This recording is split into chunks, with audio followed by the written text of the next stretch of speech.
تجاهدون في سبيل الله فإذا ظهر فيكم حب الدنيا ولا تأمرون بالمعروف ولا تنهون عن المنكر ولا تجاهدون في سبيل الله القائلون يومئذ بالكتاب والسنة السابقين الأولين من المهاجرين والأنصار. وقال النبي صلى الله عليه وسلم من خاف أدلج ومن أدلج بلغ المنزل ألا إن سلعة الله غالية ألا إن سلعة الله الجنة.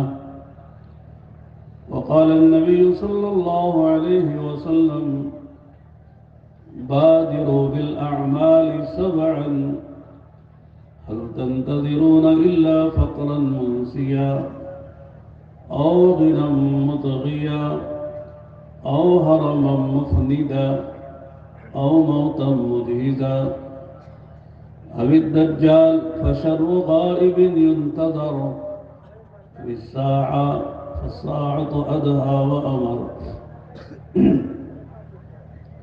أو كما قال رسول الله صلى الله عليه وسلم. دوستو، بزرگوں اور بھائیوں،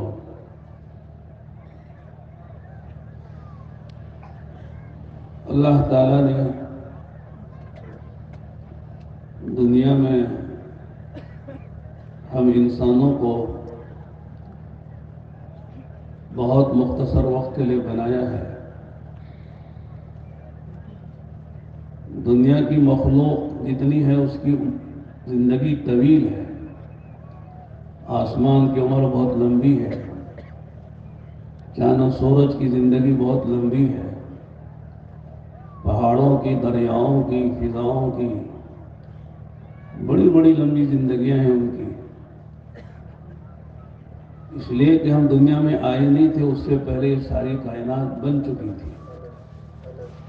آسمان، زمین، چاند، سورج، ستارے، دریا، پہاڑ، شجر، حجر، بلکہ جنات بھی ہم سے پہلے پیدا ہو گئے تھے. ساری کائنات کے پیدا کرنے کے بعد اللہ تعالیٰ نے ہم انسانوں کو پیدا کیا ہے. ایک تو یہ ہے کائنات ہمارے لیے ہے، ہم کائنات کے لیے نہیں ہیں. کائنات کی ہر چیز انسانوں کی خدمت کے لیے ہے. انسان کسی کائنات کی کسی چیز کی خدمت کے لیے نہیں ہے.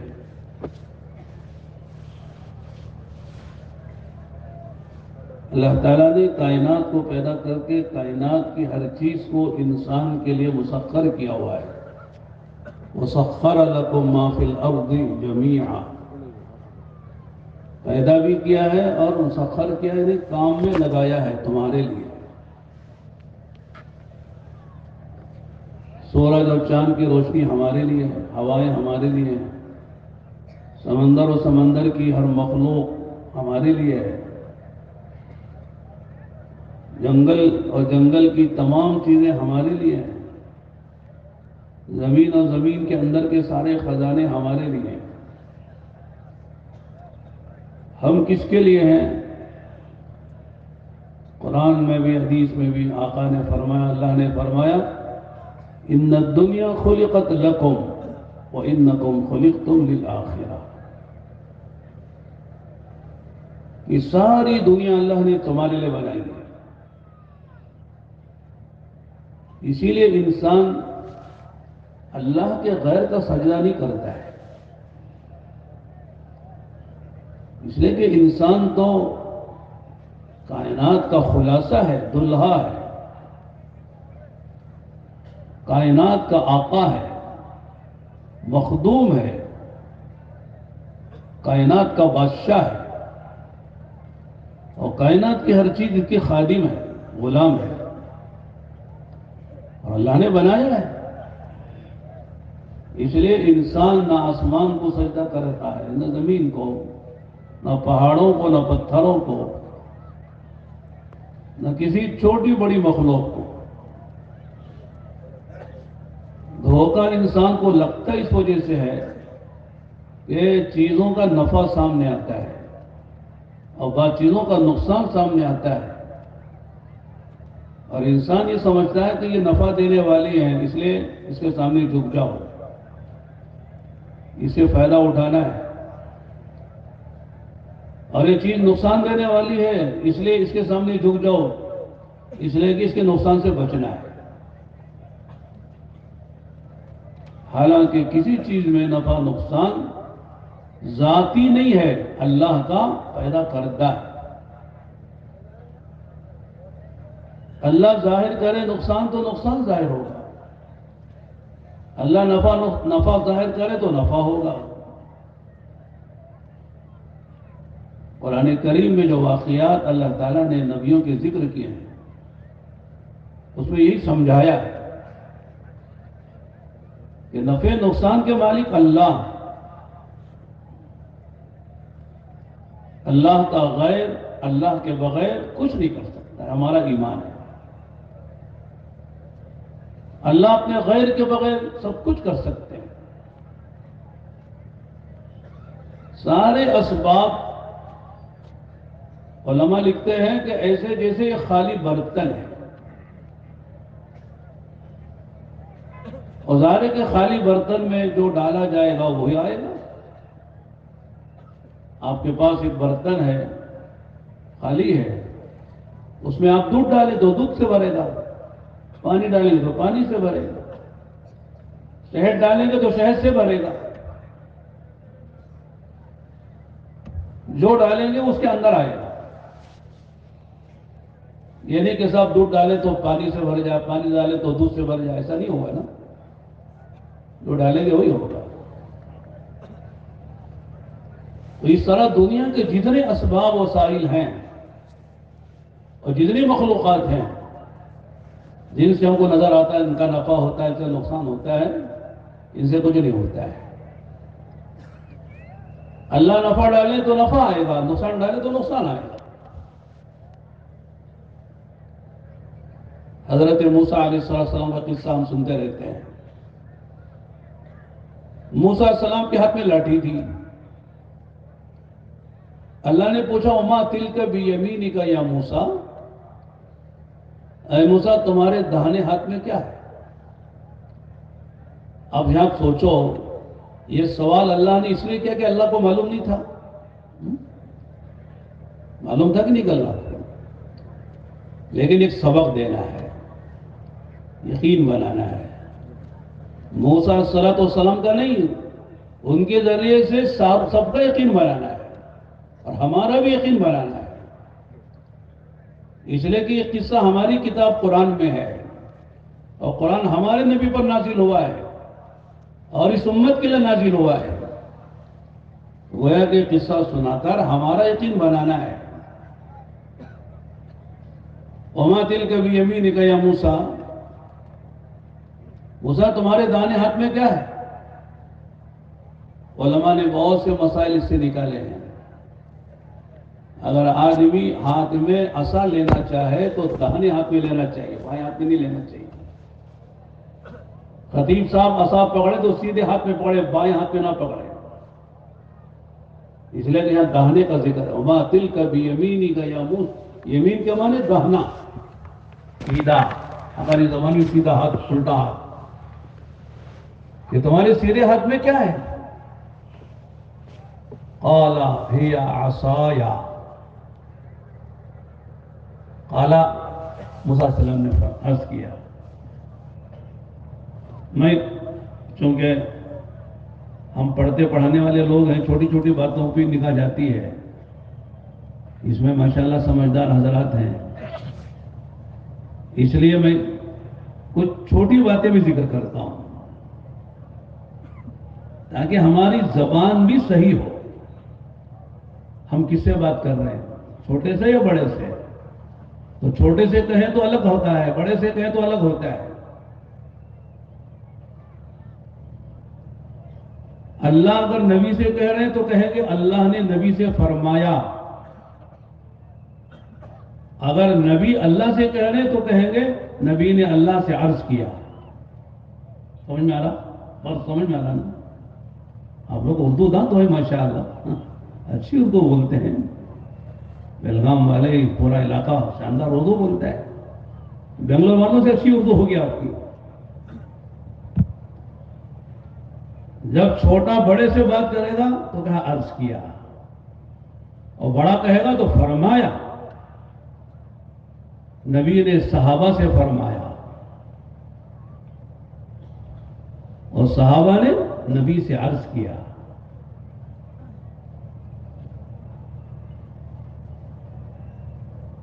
ایک آدمی نے آپ سے پوچھا آپ کب تشریف لائے، تو کیا کہنا چاہیے؟ ارے بولو نا، میں ابھی ابھی حاضر ہو رہا ہوں۔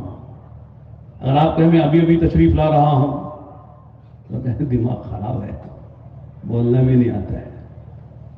پوچھنے والا تو ایسے ہی پوچھے گا نا آپ کب تشریف لائے، تو آپ کیا کہیں گے؟ بندہ ابھی ابھی حاضر ہو رہا ہے، اپنے کو نیچے کر کے بات کرنا۔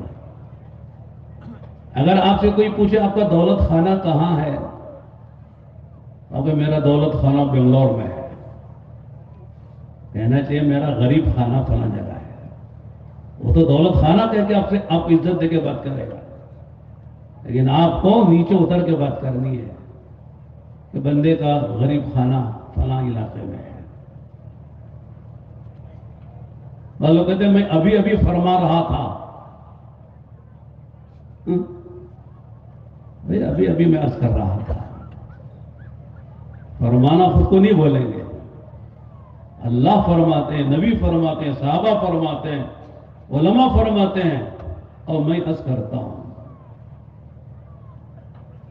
تو ایک ضمنی بات ہے، اس لیے کہ مسلمان بات بھی کرتا ہے تو ڈھنگ کی کرنا چاہیے۔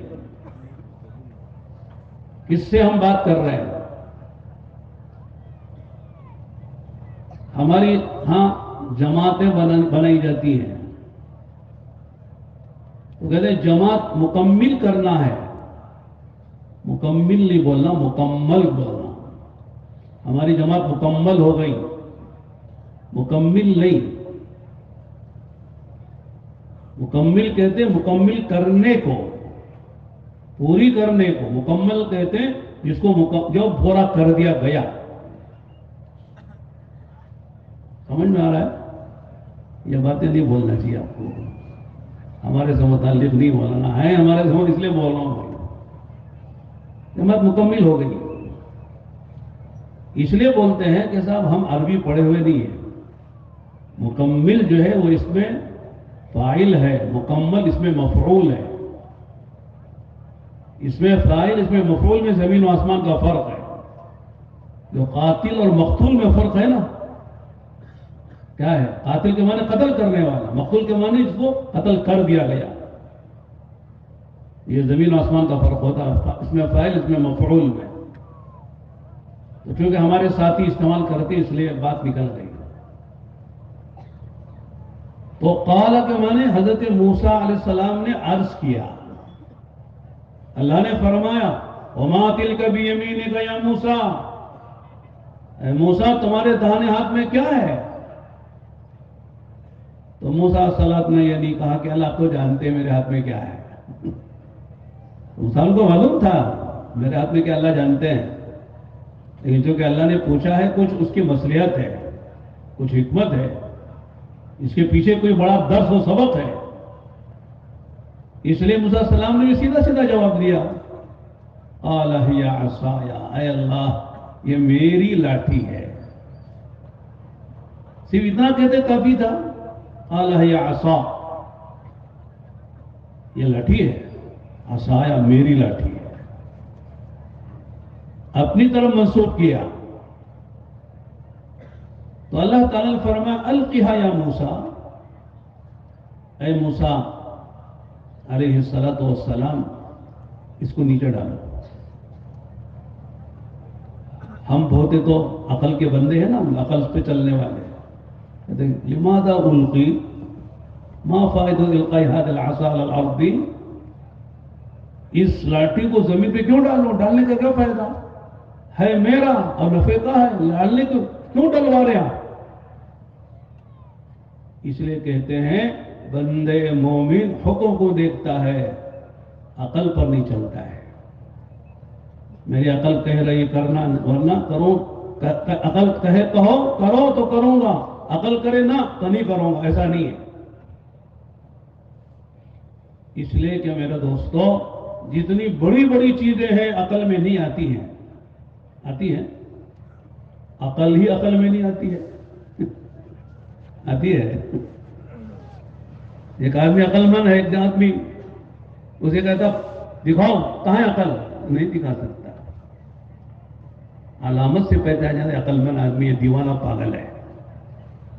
عقل آدمی وہ بات صحیح کرے گا، کام صحیح کرے گا، مسجد میں صحیح رہے گا، بازار میں صحیح رہے گا، بیوی کے بچوں کے ساتھ صحیح رہے گا.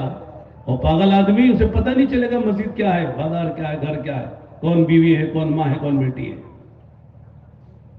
علامتوں سے پتہ چلتا ہے عقل مند ہے یا عقل مند نہیں ہے. عقل نظر نہیں آتی ہے. تو جو بڑی بڑی چیزیں نظر نہیں آتی، عقل میں آتی نہیں ہے، لیکن آدمی کو ماننا پڑتا ہے. روح ہے، نظر آئی کبھی آپ کو؟ آدمی مرنے والے کے پاس ہی بیٹھا رہتا ہے، لیکن روح نکلتی ہے اور جاتی ہے، اور ملک الموت آتے ہیں لے جاتے ہیں، آدمی کو نظر ہی نہیں آتا ہے. آتا ہے؟ کہتے ہیں پیاس ہی بیٹھے ہوئے تھے، کلمہ پڑھتے پڑھتے چلے گئے، روح نکل کے چلے گئی، علیین میں چلے گئی. اوپر سے آئی تھی، اوپر چلی گئی. اس لیے کہ جسم نیچے سے آتا ہے نیچے جاتا ہے، روح اوپر سے آتی اوپر چلی جاتی ہے. انسان کا جسم اللہ نے مٹی سے بنایا ہے نا، تو جسم کہاں جاتا ہے؟ بولو، مٹی میں جاتا ہے، قبر میں جاتا ہے. اس لیے دفناتے ہوئے کیا پڑھتے ہیں؟ یاد ہے نا؟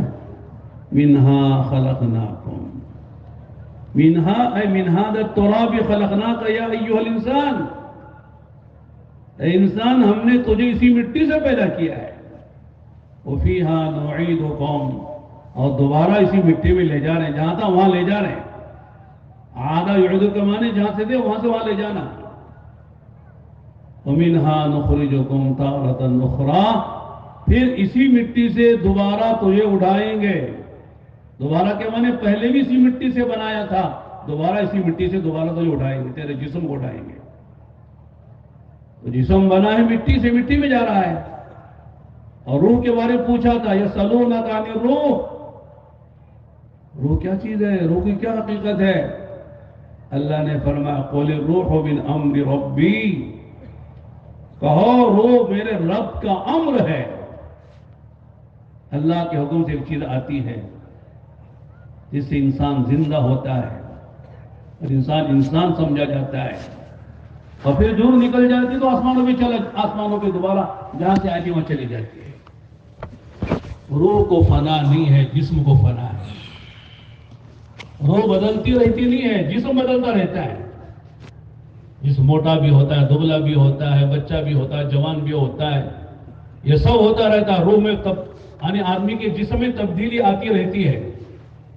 دنیا کا جسم الگ ہے، جنت کا جسم الگ ہے، لیکن روح نہیں بدلتی ہے. تو میں کہہ رہا تھا کہ حقیقت، بڑی بڑی جو حقیقتیں ہیں وہ سمجھ میں نہیں آتی ہیں، دکھائی نہیں دیتی ہیں، لیکن مانتے ہیں. سب سے بڑی حقیقت اللہ کا وجود ہے کہ نہیں؟ اللہ کسی کو نظر آیا؟ حضرت موسیٰ علیہ السلام طور پر گئے تورات لینے کے لیے، 30 دن کے لیے بلایا تھا.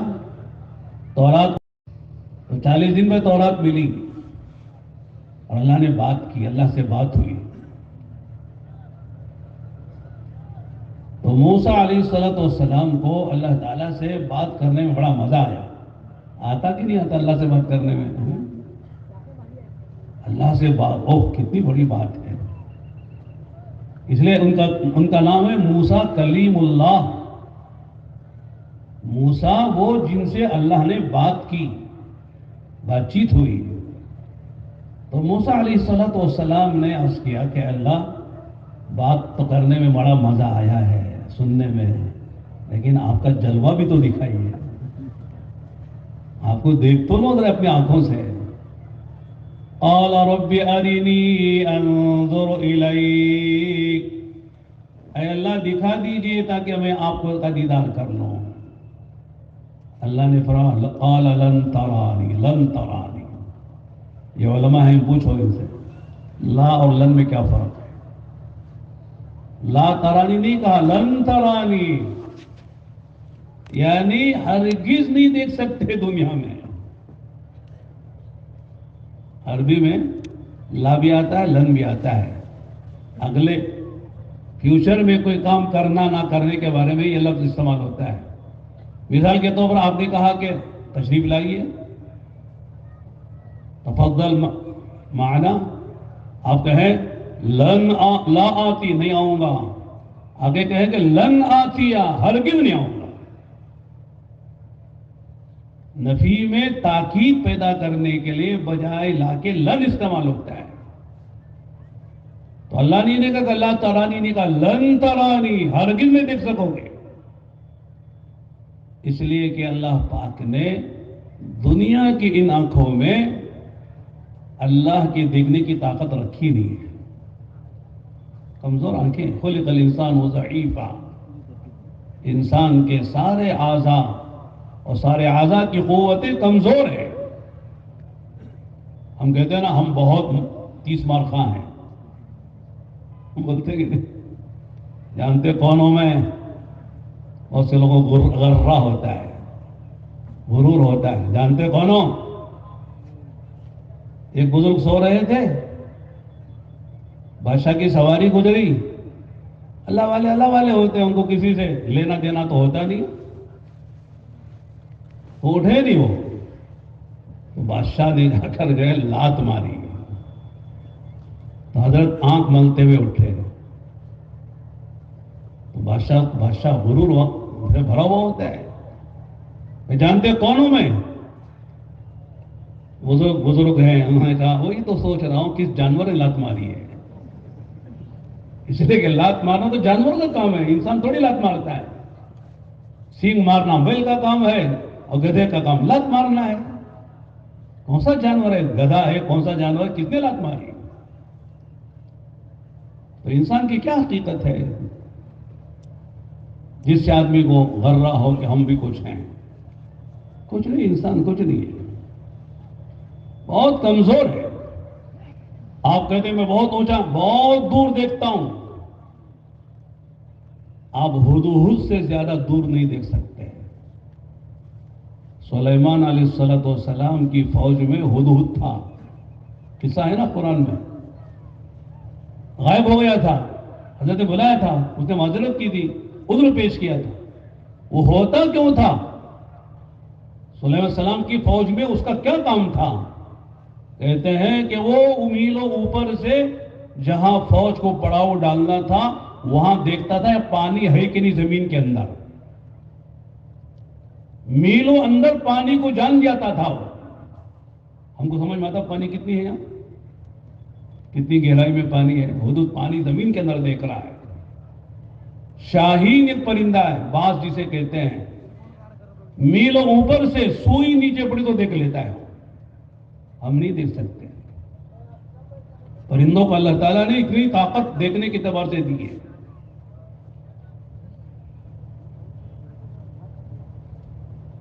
چونٹی میں قوت شامہ کا تھا، بولو سونے کی طاقت جتنی چونٹی کو ہم کو نہیں ہے. اب کہیں بھی میٹھا رکھو دور وہ آ جائے گی، وہاں سن کر آ جاتی ہے. گھوڑا چلتے چلتے کان کھڑا کرتا ہے، آنٹی نے اس کے کھڑے ہو جاتے ہیں. اس کا مطلب ہے کہ گھوڑے کو کوئی خطرہ محسوس اور آواز آ رہی ہے اسے. تو گھوڑے پر بیٹھنے والا سوار سمجھ جاتا ہے کہ سب کوئی آگے خطرہ ہے، گھوڑا کان کھڑا کیا ہوا ہے. گھوڑے کے مالک کو سمجھ میں نہیں آ رہا، گھوڑے کو سمجھ میں آ رہا ہے. انسان بہت کمزور ہے، انسان کی حیثیت کیا ہے؟ ہماری میرے دوستوں قیمت ایمان کی وجہ سے ہے، ورنہ جانور ہم سے بہتر ہے دنیا کے اعتبار سے۔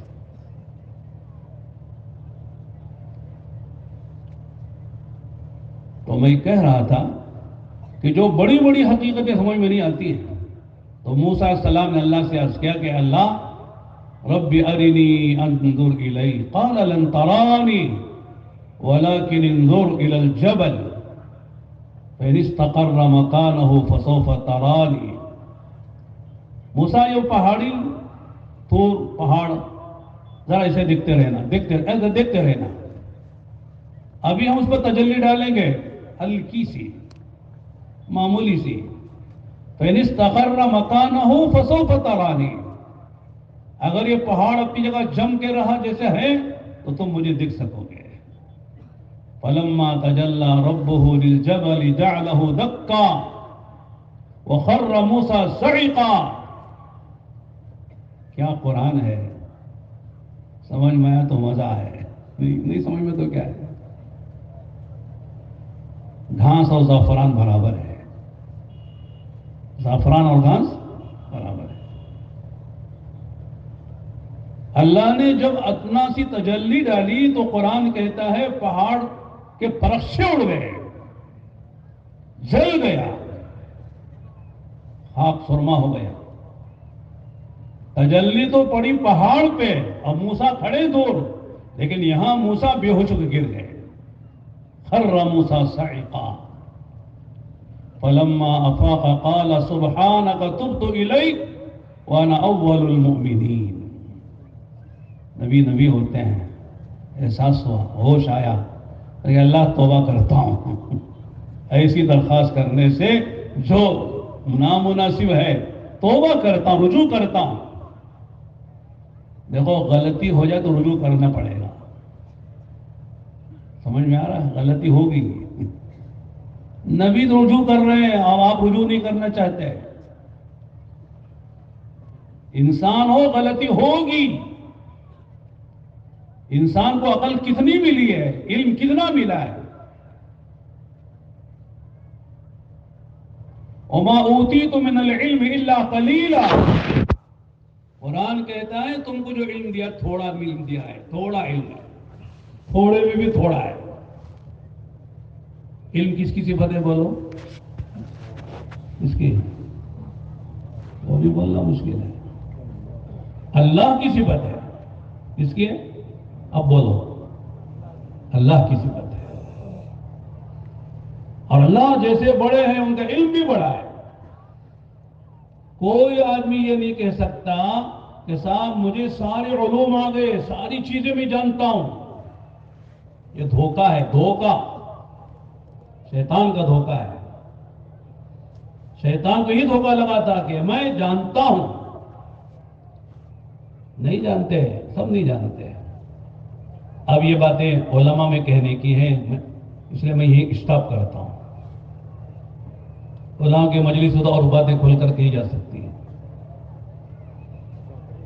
تو رجوع کرنا پڑے گا۔ غلطی ہوگی تو آپ کو ماننا پڑے گا، تب آپ جو ہے بندے ہیں، ورنہ گندے ہیں۔ غلطی ہوگی، ابا نے کہا بیٹا ابا معاف کر دینا، غلطی ہوگی، اب میں رجوع کرتا ہوں۔ استاد نے کہا غلطی ہوئی تو شاگرد کہہ رہا ہوں غلطی ہوں اور رجوع کرتا ہوں۔ کوئی بھی غلطی ہو جائے تو آدمی کو اگر متنبی کیا جائے تو اسے رجوع کرنا پڑے گا۔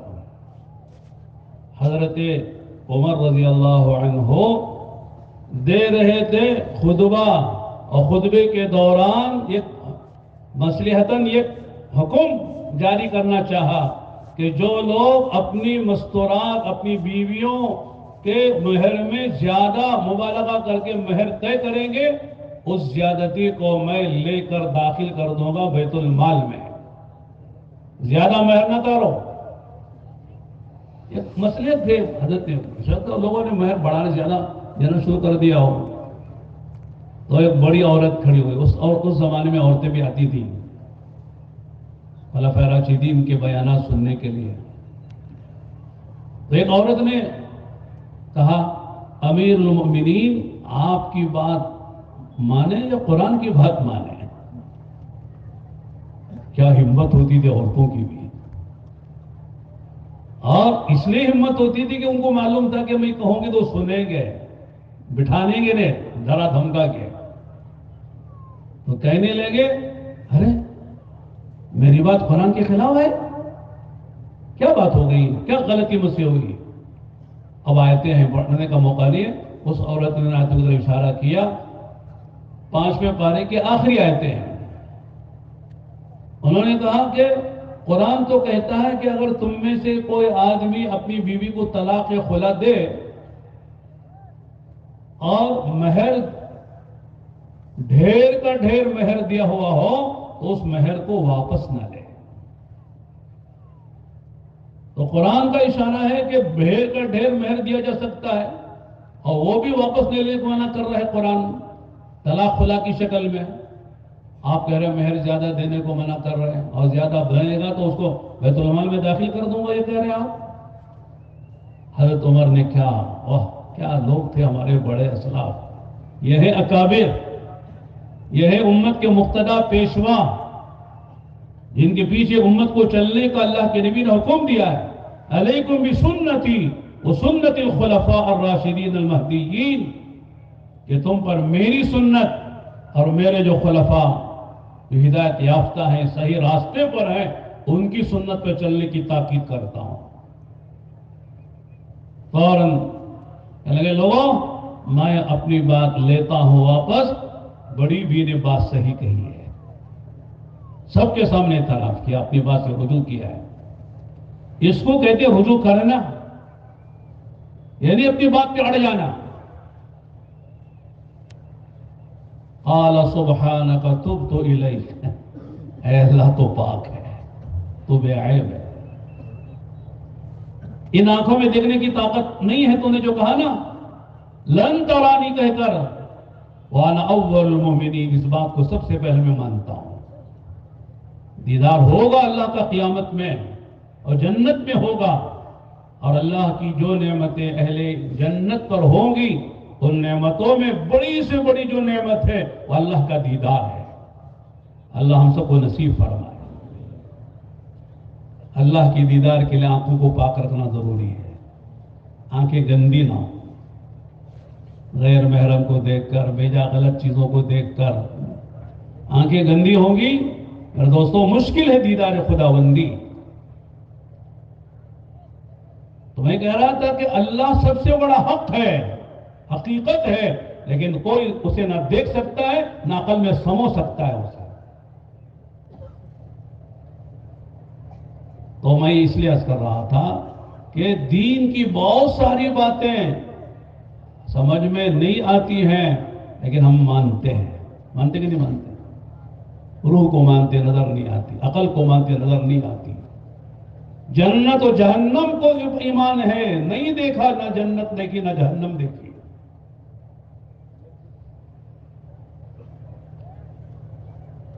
قبر میں عذاب بھی ہوتا ہے، جنت کا باغ بھی بنتی ہے، جہنم کا گڑھا بھی بنتی ہے، یہ نبی کی خبر ہے، لیکن ہم نے دیکھا کسی قبر میں نہیں ہے، نہ قبر کا سام دیکھا، نہ بچھو دیکھا، نہ آگ دیکھی، نہ قبر میں جنت کا بچھونا دیکھا، نہ جنت کی کھڑکی کھولتی ہوئی نظر نہ آئی، لیکن ہم مانتے ہیں کہ قبر جنت کا باغ بنے گی اگر اللہ کا کوئی بندہ اللہ کو راضی کر کے گیا ہے۔ اگر اللہ کو ناراض کر کے بے ایمانی کی زندگی گزار کے گیا ہے تو جہنم کا گڑھا بھی بنے گا۔ لیکن ہم ہزاروں قبریں کھودتے ہیں، قبر جو پہلے قبر تھی کسی کی، دوبارہ اس میں دوسرا مردہ دفن کیا جاتا ہے، لیکن اس قبر میں کچھ نظر نہیں آتا ہے، لیکن مانتے ہیں۔ تو میں یہ کہہ رہا تھا کہ آدمی جو نبی کی خبر پہ چلے گا وہی مومن ہے، جو کہ دکھاؤ نظر نہیں آ رہا ہے وہ عقل کا بندہ ہے۔ معجزے بھی سمجھ میں نہیں آتے، اس لیے بہت سے عقل کے بندے معجزوں کا انکار کرتے ہیں، نیچریت جسے کہتے ہیں۔ بہت سے مسلمانوں بھی ایسے ہوئے ہیں، کہتے ہیں معجزہ وجزہ کچھ نہیں ہے۔ معجزہ میرے دوستو اللہ ظاہر کرتے ہیں، نبی کے ہاتھوں ظاہر کرتے ہیں، اور معجزہ نبوت کی یہ دلیل ہوتا ہے، مقصد نبوت نہیں ہوتا ہے، لیکن بتانے کے لیے ہوتا ہے کہ یہ نبی ہیں اور کرنے والے اللہ ہیں۔ تو موسیٰ علیہ السلام سے اللہ نے کہا کہ القھا یا موسیٰ، ڈالو موسیٰ اس لاٹھی کو جو کہہ رہے میری لاٹھی ہے۔ اتوکا علیہا واہش بہا علی غنمی ولی فیہا معارب اخری۔ سورہ طٰہٰ پڑھی ہے، 17واں پارہ، مزہ آتا ہے۔ سورہ طٰہٰ ہی سن کر حضرت عمر رضی اللہ عنہ مسلمان ہوئے تھے۔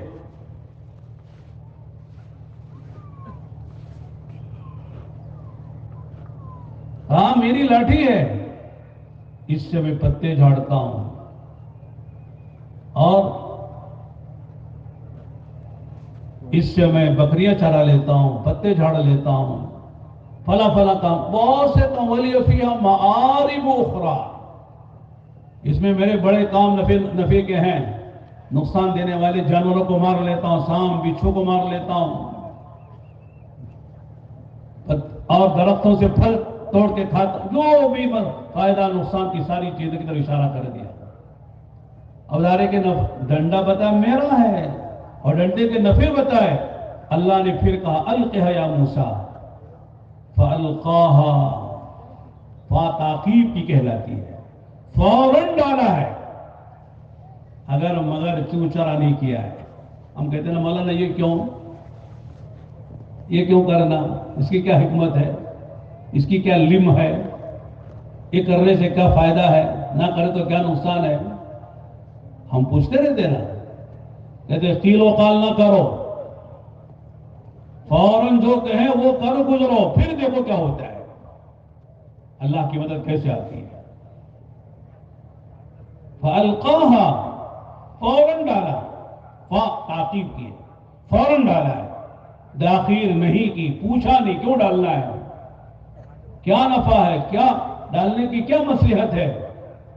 فَإِذَا هِيَ حَيَّةٌ تَسْعَىٰ، بس ڈالنے کی دیر کیا تھی کہ فوراً وہ اژدھا بن گیا۔ اللہ بتانا چاہتے ہیں ہم چاہے تو ہے لاٹھی، ہم چاہے تو ہے عصا، حکم ہے ہمارا، ہم جو چاہیں وہ ہوتا ہے۔ یہ نہ سمجھو کہ صاحب یہ ہوگا تو یہ ہوگا، یہ ہوگا تو یہ ہوگا، کچھ نہیں ہوگا، وہ ہوگا جو خدا چاہے گا۔ یہ ایمان ہے، لا الہ الا اللہ۔ ہم سمجھتے ہیں لا الہ کے معنی صرف یہ کہ صاحب کوئی معبود نہیں سوائے اللہ کے، یہ بڑا وزنی کلمہ ہے، بڑا جامع کلمہ ہے، بہت سارے معانی کو منتقل لیے ہوئے ہیں۔ لا خالق الا اللہ، لا مالک الا اللہ، لا نافع الا اللہ، لا ضار الا اللہ، لا معز الا اللہ، لا مذل الا اللہ، لا محیی الا اللہ، لا ممیت الا اللہ۔ عزت کسی کے ہاتھ میں سوا اللہ کے، ذلت کسی کے ہاتھ میں سوا اللہ کے، موت کسی کے ہاتھ میں نہیں سوا اللہ کے، اور حیات کسی کے ہاتھ میں سوا اللہ کے، نفع و نقصان کسی کے ہاتھ میں سوا اللہ کے۔ ظاہر ہے کہ جس کو ایسے مانیں گے اسی کے نام تو سجدہ کریں گے نا۔ اس لیے جو قرآن کا جو پہلی سورت ہے، ایاک نعبد و ایاک نستعین، ایاک نعبد و ایاک نستعین، اے اللہ تیری ہی عبادت کرتے ہیں اور تجھ ہی سے مدد مانگتے ہیں۔ ایاک کے اندر حصر ہے، حصر کے معنی تیری ہی، تیری بھی بولو تو مشرک اور تیری ہی بولے تو موحد۔ ہی اور بھی میں کتنا فرق ہوگا نہیں؟ اگر کوئی کہے میری ہی بیوی ہے تو واقعی آپ کی بیوی ہے، یہ میری بھی بیوی ہے، کیا گڑبڑ ہو گیا؟ تو بھی اور ہی میں کتنا بڑا فرق ہے۔ ایاک نعبد و ایاک نستعین، اے اللہ ہم تیری ہی یعنی تیرے غیر کی نہیں کرتے، تیرا غیر عبادت کے لائق نہیں ہے۔ اتنا بڑا آسمان اتنی بڑی زمین، اتنا بڑا سورج جو ساری دنیا کو روشنی دے رہا ہے، اتنا بڑا چاند جو ساری دنیا کو چاندنی بکھیر رہا ہے، کسی کی نہیں تیری ہی، اس لیے کہ یہ سب ہمارے لیے ہے اور ہم تیرے لیے ہیں۔ وما خلقت الجن والانس الا لیعبدون، تو نے کہہ دیا ہے کہ ہم نے نہیں پیدا کیا انسان اور جنات کو مگر میری عبادت کے لیے، الا تاکہ وہ میری عبادت کریں۔ انسانوں کی جنات کی تخلیق کا، پیدائش کا، وجود کا کوئی مقصد نہیں ہے سوائے اللہ کی عبادت کے، وہ اللہ ہی کی عبادت کریں گے، اللہ کی غیر کی نہیں کر سکتے، کریں گے تو پھر وہ مقصد زندگی میں فیل ہے۔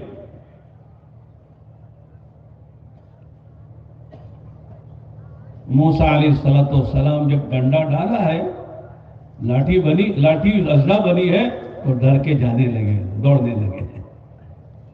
یہاں ایک نقطے کی بات سمجھنے کی ہے، نبی انسان بشر ہوتا ہے، نبی کو بھی ڈر لگتا ہے، نبی کو بھی خوشی ہوتی ہے، نبی کو بھی بھوک لگتی ہے، پیاس لگتی ہے۔ مکے کے لوگوں نے کہا تھا ما لهذا الرسول يأكل الطعام ويمشي في الأسواق، یہ بھی کوئی رسول ہے جو کھاتا ہے، پیتا ہے، بازار جاتا ہے، سودا سلوک خریدتا ہے، یہ بھی کوئی رسول ہے؟ نبی کا بازار جانا، خرید و فروخت کرنا، کھانا پینا ان بے ایمانوں کو عیب نظر آتا ہے۔ ارے کہ جب نبی بشر ہے تو سب سارے کام کریں گے، لیکن ہم جیسا بشر نہیں ہے۔ بشر نبی، معصوم نبی، اسے کوئی غلطی نہیں، نہ نبوت سے پہلے نہ نبوت کے بعد۔ تو موسیٰ علیہ السلام کو ڈر ہوا تو فوراً جانے لگے۔ اللہ نے کہا لا تخف، موسیٰ ڈرو نہیں، یہ ہمارے قبضے میں ہے، ہماری قدرت میں ہے، ہم چاہیں تو کاٹے گا ورنہ نہیں کاٹے گا، ہم چاہیں تو اس سے نقصان ہوگا ورنہ نہیں ہوگا، بلکہ ہم اس کی ماہیت حقیقت کو بدل دیں گے۔ جیسے لاٹھی سے عصا بنایا ہے، اب عصا سے پھر دوبارہ لاٹھی بنا دیں گے۔ خذها ولا تخف سنعيدها سيرتها الاولى، پکڑ لو، ڈرو نہیں، ہم اس کو دوبارہ جیسا پہلے لاٹھی تھا ویسے بنا دیں گے۔ موسیٰ علیہ السلام نے پکڑ بھی لیا، ہم ہوتے نہیں اللہ نہیں پکڑ، ڈر لگ رہا ہے، بھاگتے ہی چلے جاتے، پکڑ لیا تو دوبارہ لاٹھی بن گئی۔ ایک واقعہ ہے، اللہ نے اس واقعے سے ہمارا ایمان بنایا ہے کہ نفع کی چیزوں کو چھوڑنے کو گئے تو چھوڑ دو، نقصان کی چیزوں کو پکڑنے کے لیے تو پکڑ لو، پھر وہ ہوگا جو اللہ چاہیں گے۔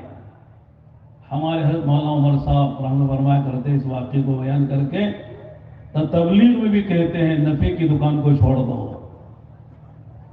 ہے کہ نہیں؟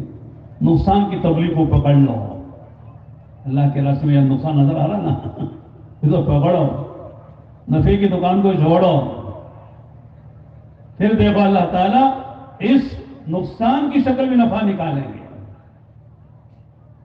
آپ دکان پہ بیٹھے ہوئے ہیں نا، لاکھوں کا بیپار کر رہے ہیں، دن میں 5 مرتبہ مؤذن کہتا ہے حی علی الصلاح حی علی الصلاح حی علی الفلاح حی علی الفلاح، اور نماز کے لیے، اور آگے کیا کہتا